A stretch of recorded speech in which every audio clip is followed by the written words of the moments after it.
আসসালামু আলাইকুম, আমি হাকিম রফিক সরকার। বন্ধুরা আমার, এই দেখেন, এটা হলো ডালিম গাছ। এই ডালিম ফল রয়েছে গাছে। আপনারা কোন বাসায় চিনে থাকেন কমেন্টে জানান। ডালিম গাছের ঔষধি গুণ রয়েছে অনেক। দেখেন, একটার মধ্যে 3টা ফল আসছে। আর ডালিম গাছের ঔষধি গুণ রয়েছে অনেক। তবে আজকের বিষয়টা হলো, এই কাঁঠাও রয়েছে ডালিম গাছ। আবার দেখেন, এই যে মা বোনের দেখা যায় মাসিকের আগে পরে তীব্র ব্যথা হয়, যন্ত্রণা হয়, অনেক ব্যথা হয়।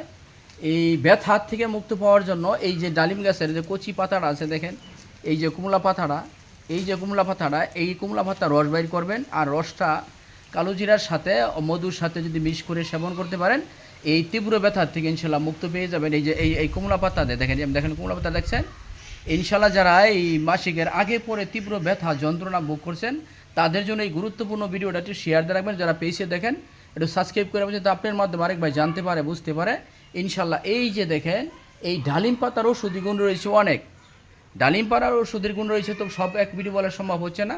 যদি যাদের তীব্র ব্যথা যন্ত্রণা হয় মাসিকের আগে পরে মা বোনের, তাদের জন্য এই রসটা যদি আপনি সেবন করতে পারেন, ইনশাল্লাহ আল্লাহ রহমত সমাধান পাবেন। এটা প্রমাণ রয়েছে, খেয়ে দেখবেন।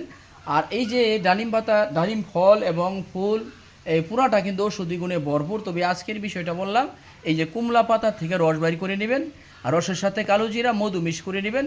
আরও বিস্তারিত জানতে হলে কমেন্টে একটু শেয়ার দিয়ে রাখবেন। বিস্তারিত যাই না পরে সেবন করবেন, ইনশাল্লাহ এই তীব্র ব্যথা থেকে আপনি মুক্ত পাবেন। এই ডালিম পাতার মাধ্যমে অনেক প্রমাণ রয়েছে, খেয়ে দেখবেন, বাকিটা আমারে জানাবেন। আসসালামু আলাইকুম ওয়া রাহমাতুল্লাহি ওয়া বারাকাতুহু।